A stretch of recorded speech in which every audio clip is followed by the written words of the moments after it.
I'm David Strain. I'm a clinical senior lecturer based at the University of Exeter Medical School.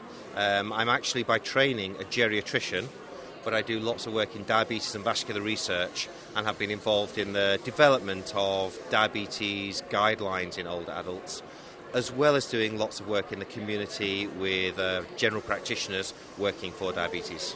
I've never heard of geriatrician before. I've never heard that. I assume, is that working with older people? Well, there's all sorts of political titles, healthcare for older people, there's many different ways of doing it, but we are working more and more with older adults who've got diabetes. I mean, it's a hugely common disease. About 1 in 5 people after the age of 70 have got diabetes, and they are different from the younger adults.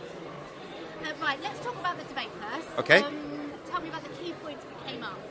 So we had a great debate with Kevin Fernando with an interesting title that was paraphrased from the NICE guidelines, choosing the lowest acquisition cost agents when 2 drugs in a class are deemed to be appropriate.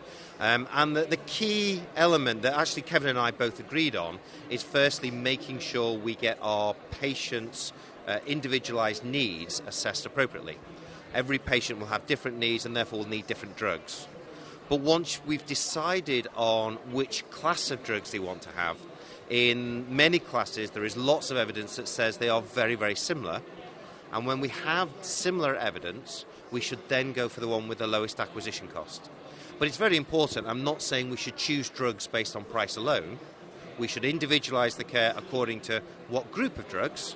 And then once we have done that, we should then look at acquisition costs. And I gave 2 particular examples. One were 2 drugs that both have similar method of actions, but got very, very different function.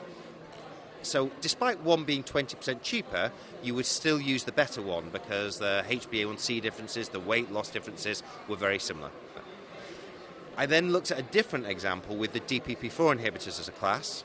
And for the DPP4 inhibitors, they all lower HbA1c by a similar amount.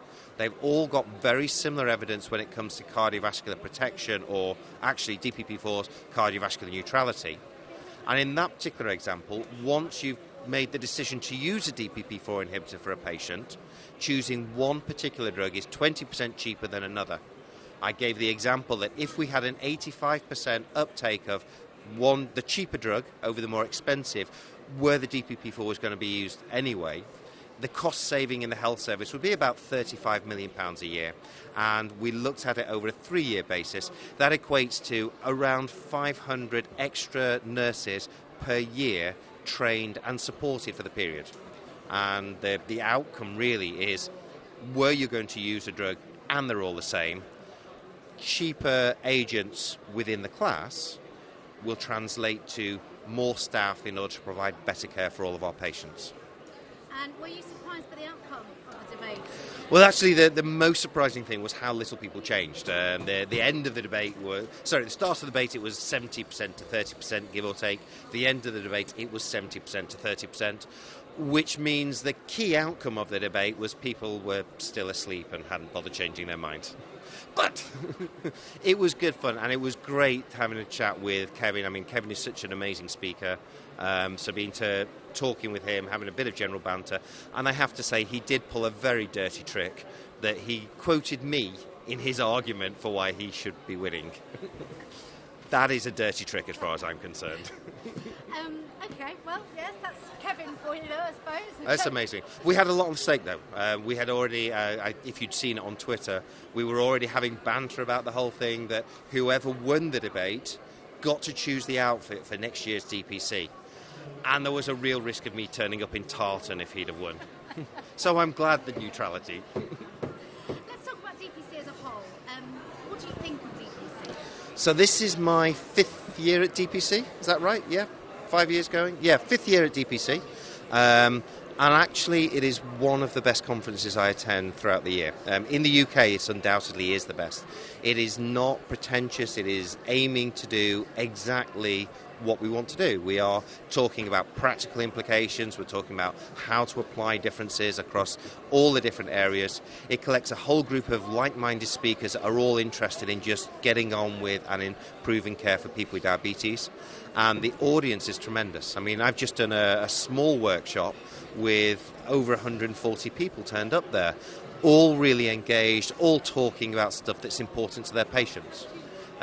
We've got a whole collection of sponsors that are paying for it, but the most important element here is, although these sponsors are all present and here to display their wares, they have very little say in what goes on in the auditorium.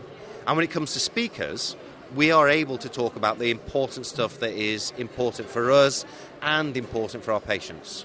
So I've just done an entire session that was talking about the importance of flu vaccine and blood pressure reduction, which is just vital information to the people living with diabetes and their healthcare providers. But because there's not as much pharma involvement down those lines, they don't get spoken about to the same importance. And for that reason, I mean, I was talking with my colleagues, this is the one conference throughout the year that I would recommend all of our healthcare providers to attend.